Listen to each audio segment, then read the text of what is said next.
Okay, welcome to the second invited session of the 6G Day. My name is Maria Matinmikko Blue and I act as the research coordinator of our 6G flagship.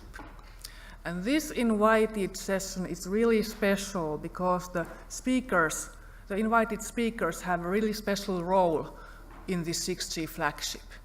They are members of our scientific advisory board. And now they are here to tell their views on 6G.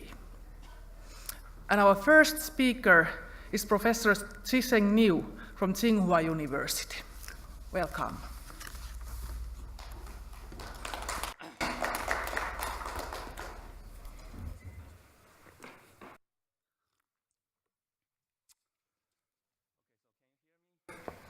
I need to apologize. Recent days I don't feel so good of my throat. So hopefully you can hear me. I can handle my voice. So if I lost my voice, please I apologize. Okay, so today the title is like this. So, but basically what I'm trying to discuss with you is that so what is missing? Because this is a 6G summit. We need to consider, there already have a lot of talk on the 5G, but I'm trying to understand what is missing. So what is 5G? Even now, at least myself, I couldn't give a very clear definition. So it looks like 5G is everything 4G couldn't provide. They want to everything. So if you look at the milestone of the wireless communication, we can see very clear path from the first generation to second generation to third generation and to fourth generation. Just try to increase the spectrum efficiency 10 times per decade. So this is very clear. But now, the 5G, they have a very ambitious goal. They want to have further increase spectrum efficiency and also consider energy efficiency, latency, connectivity, and reliability. It looks like it's everything, right? It's everything. And this, let me think, remind me when we work on the ATM. I think this is quite close to ATM. People are so enthusiastic about this 5G. It's like ATM. But eventually ATM, in fact, you know the result. So if we have all this goal has been achieved, 1 millisecond, 5 nines, I believe this is why a lot of people say there will be no 6G, maybe no 7G. So I think this is too ambitious. But everything is nothing, and nothing is everything. So when we work on ATM, we know we have a duck theory, right? The duck, they can fly, they can walk, they can swim, but they cannot fly higher, they cannot run faster, they cannot die in the deep sea, right? So they can do everything, but they can not do the best. So I think we have to back to the realistic scenario. So probably 5G will be the anything that we can provide it by 2020. So we're back to not identify 1G by the technology, but by a decade, by the year. And then if that is the definition, I think this could be the 5G. That means only eMBB is already available, and MTC could be, right? But all the others, I believe that anything can be provided by 2030 should be leave to 6G.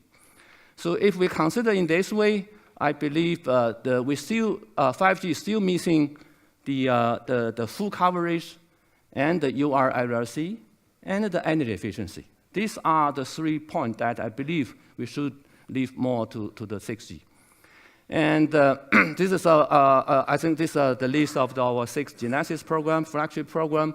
So you can see why Marty put the near instant and unlimited wireless connectivity there.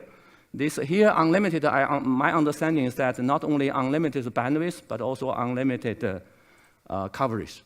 And in China, we didn't have, in fact, we have not yet have a program so-called 6G, but under the IMT 2020, we the leader in this program. They say in the 6G probably is a 3F. F means, first F is a full coverage, the second is a full spectrum, and third one is a full application. So this might be the goal.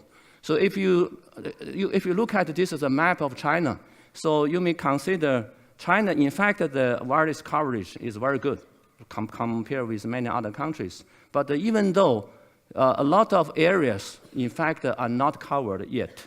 So the only area they covered is the people are living. But by 4G, by 5G even, so in the 6G or 5G and the 6G, we are not only provide service to people, but also to, in fact, to the things, and the things could be anywhere. For example, vehicular, they can go anywhere. So they need a coverage, otherwise they cannot run. So this is why in China, National Science Foundation, they have launched a principal project. They call it the Space Air Ground Integrated Vehicle Network for Immersive Driving Experience, where I'm serving as a PI. So the Space Air Ground Integrated Network will be one of the key technologies in the next decade.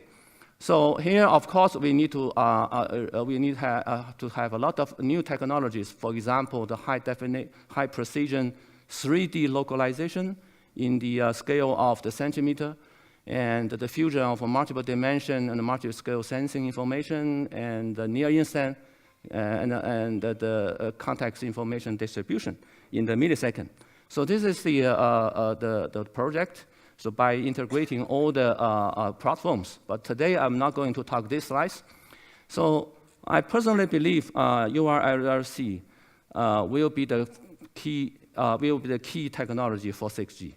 So here, in fact, is a ground new challenge. So so far we have been working very hard to dealing with the data rate, to dealing with the coverage, but not too much on the reliability, right? So, but the reliability and the latency, in fact, they are intertwined. So if you consider reliability, what's the reliability? Reliability simply means you need to have successful delivery probability within a deadline. So that means if you're talking about reliability, you're also talking about delay. Without deadline, there's no meaning, right? The latency is also have to be reliable delivery as far as possible. So they are intertwined. So if we consider reliability without the latency constraint, then it's easy to do. We can just buy ARQ to retransmit, because without any delay constraint. If without any resource limitation, we can use diversity. We can use a multipath transmission to solve this problem, right? It's easy to do. But if we consider latency, without the reliability requirement, it's also easy to do. We can use short packet, short frame. We can also use blocking or use alternative routing to solve this problem, right? But the challenge is that we need an highly reliable and low latency, and also with limited resources. I think this is the big challenges for us. And when we talk latency, this is a very puzzling word. Traditionally, latency, probably you mean the transmission delay, right? But this is the communication delay, but it have to be end-to-end, right? We cannot only consider the air interface. We need to consider the packetization, coding, modulation, and even in today's network, we need to consider front haul or back haul delay, right? Altogether, that is the delay. It's not only the air interface. You cannot just move the bottleneck to the others. And in fact, furthermore, this is not only communication delay. Here, the delay could also mean the information delay. Here, information means I have a sensing, right? They are sensing the information, they are updating, and then this information have to be scheduled to be transmitted, and then move to the controller to make some execution. So it's not only the transmission or communication delay, but also some information delay. So this is why the freshness of information is very important in recent days. So here, the freshness of information means the timely update on this context or status information. So it's very crucial for the decision-making system. For example, I'm running autonomous driving, and then I need the information of the current car, different cars. but the controller, I only have the old information, the stale information at this moment, and then you make a wrong decision. So you need to have this information as fresh as possible. That means you need to consider updating and scheduling all together. So this is the third one is not talking about mean delay. Mean delay, for me, is like a best effort. This is easy to do, right? They have to be delay bound. But delay bound guarantee is much harder than mean delay. So everybody knows that. So if I taking this simple example, the single MM1K system, and then this is the average delay, this is the delay bound, and this is the reliability. So the delay bound and then if we look at how difficult, how expensive to have the delay bound guarantee and the reliability guarantee, right? If we only guarantee the mean delay, if we shorten the delay by 1/10, and then you can see the service rate have to be 3 times more service rate, the bandwidth. And the reliability, say, I have a 2 order higher, I have a much more higher requirement for the bandwidth, right? And the delay bound reliability is the same. I increase from 3.9 to 5.9. I also need a very high data rate, but this is very expensive for the delay guarantee. So this means the delay guarantee, you have to be context aware. We don't need all the time 1 millisecond and 5.9. Sometimes maybe 3.9, sometimes maybe 10 milliseconds should be enough. So this is why, but traditionally, wireless network has been designed always for the worst cases, because we don't know when and where the traffic will come. So, okay, so this is basically the understanding of the puzzling world of the latency. Okay, and then let's look at the solution. So there are no free lunch. So you want to do both high reliable and low latency. So I think there could be only 2 ways from my point of view. One way is that we need to bring more extra resources closer to the user, to the users. So here resources not only means communication resources, right? You can go higher bandwidth, millimeter wave, but the coverage issue or the blockage issue will be will be the challenge. But also could also be the compute resource. That is following the Moore's law, right? This is why edge computing will help us in the traffic offloading, and also caching resources. We can make caching and push to help to reduce the delay. So in this sense, the SDN and NFV will help us to make this a convergence of 3 Cs: the communication, computing, and the cache. So this is why we need the SDN. And another approach is like we need bring extra information to across the network. So as mentioned earlier, the current major problem of the network is that we always do the worst case design. But the worst case is only very rare. So if we understand the traffic characteristic, if we understand the quality of requirement or the network topology condition in advance, that will help us a lot, right? So this is something like we are using intelligence to help us to achieve this URLC. And from this point of view, big data, AI they can help us. This is why we need AI and big data. So in the future, I think the network have to distribute this kind of intelligence across the network. So not only in the remote cloud, but also edge cloud, and also in the terminal or the site. So this like make the network full of AI. So AI in Chinese, it means love. So I like this word. It's network need love, right? And but the challenge is who are responsible for deployment and operation of this edge cloud. We are going to the ultra dense network. We need to deploy a lot of base station, but also need to deploy a lot of edge cloud center. But that is a very time consuming and the cost inefficient. So as far as I know, the base station and the cloud they will consume a lot of powers. So here I come to the cars. I think the future vehicle will help us. The vehicle, they will have sensing, they have communication, they have computing power, they have caching capability, and they also have power supply. They can easily serve as a moving sensor or moving edge cloud or even moving base station. So this is the moving vehicle can bring, in fact, they are carrying people or goods. This is matters. They're also carrying energy, and also carrying information or intelligence. So this world consists of matter, energy, and information. So that will do across to every corner of the city. This is definitely a smart city. We will make the smart city possible. And in fact, the vehicle can also help us, not help us, but also help the AI people. The AI cannot only rely on the supercomputer. We can distribute it, in fact, the neural network, different parts to different cars. And then we can offloading this computing power of the AI to the different vehicles. And this vehicle, they can form a network and then to have distributed learning through these moving vehicles. So something like learning over the air.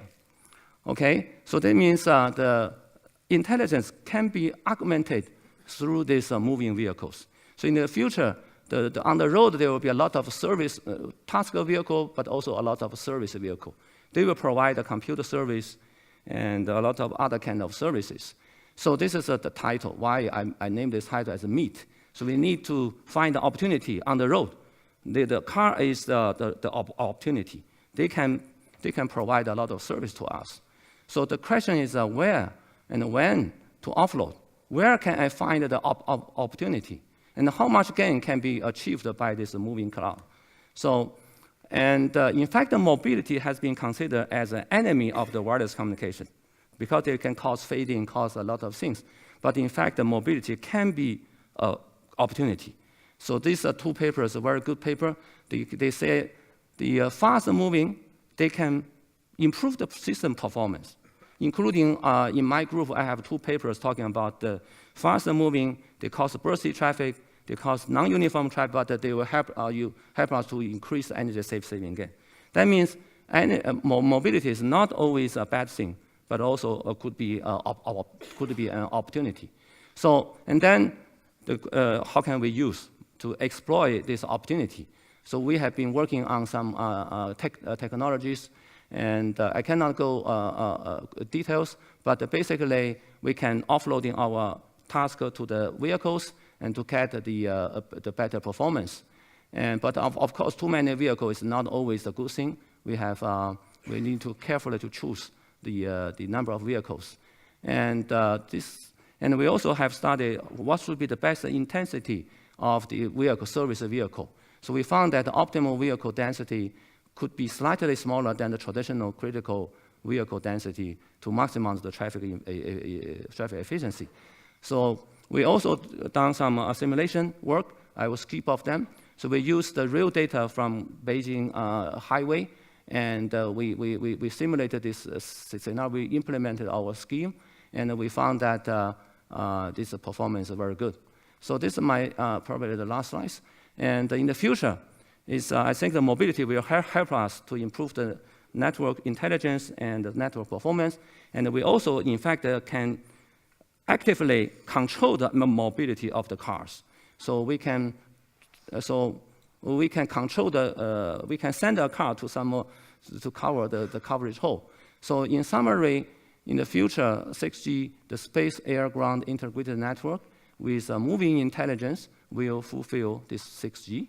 And the future network have to be software-defined, have to be cloud or edge-based, and have to be AI-enabled. Also, we need one more dimension, that is mobility enhanced. So this is end my talk. So thank you for your very kind of attention. Thank you, Professor New. Questions? We have time for a couple of questions. Any questions?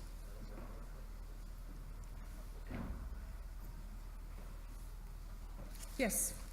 Yeah, please. Thank you for mentioning ATM. This is a very appropriate reference. One of my favorite type of themes is that networking has been a repeated attempt to make quality of service relevant, and we have not succeeded for 40 years. So what makes you confident that we'll actually succeed on 6G or whatever, given that you said that your LLC actually won't make it into 5G, actual deployment into 5G? And that somebody's actually willing to pay for quality of service, which has been the other problem that ATM didn't solve. Yeah, this is a good question. I'm personally confident about this, but not confident in the scope of 2020, but in the scope of 2030 for the URLC. This is the main message of this talk.